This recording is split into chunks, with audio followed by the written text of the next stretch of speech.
The Mountain Man.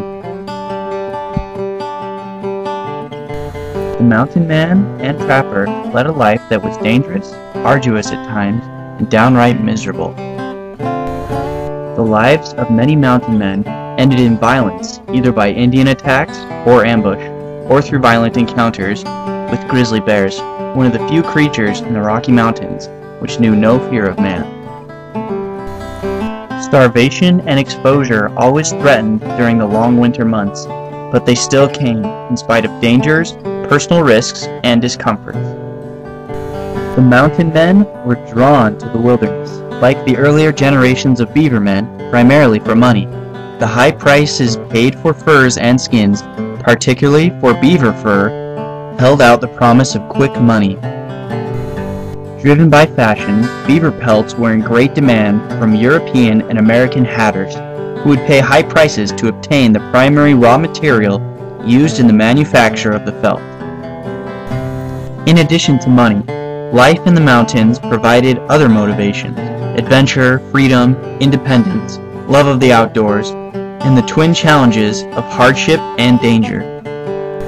In order to survive, the mountain man needed to possess a set of learned wilderness skills and personal attributes.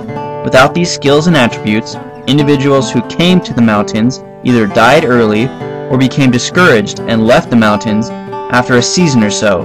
Physical strength and endurance were critical to survival. There never were great numbers of mountain men. At any one time, there probably never exceeded more than 1,000 or so individuals who roamed the Rockies and could be described as mountain men. The mountain men tended to arrive in the West from the frontier fringe of the United States, as it existed at the time. They hailed from Ohio, Kentucky, Tennessee, Virginia, and New York or Maine. Most arrived at their destinations in the mountains through St. Louis and thence up the Missouri River and its tributes, the Platte and the Yellowstone rivers. Contrary to popular notion, the mountain man was not a solitary individual, pitting his strength and skills against nature and man for survival in the wilderness. Most commonly, the mountain man traveled in a well-armed and organized group called a brigade.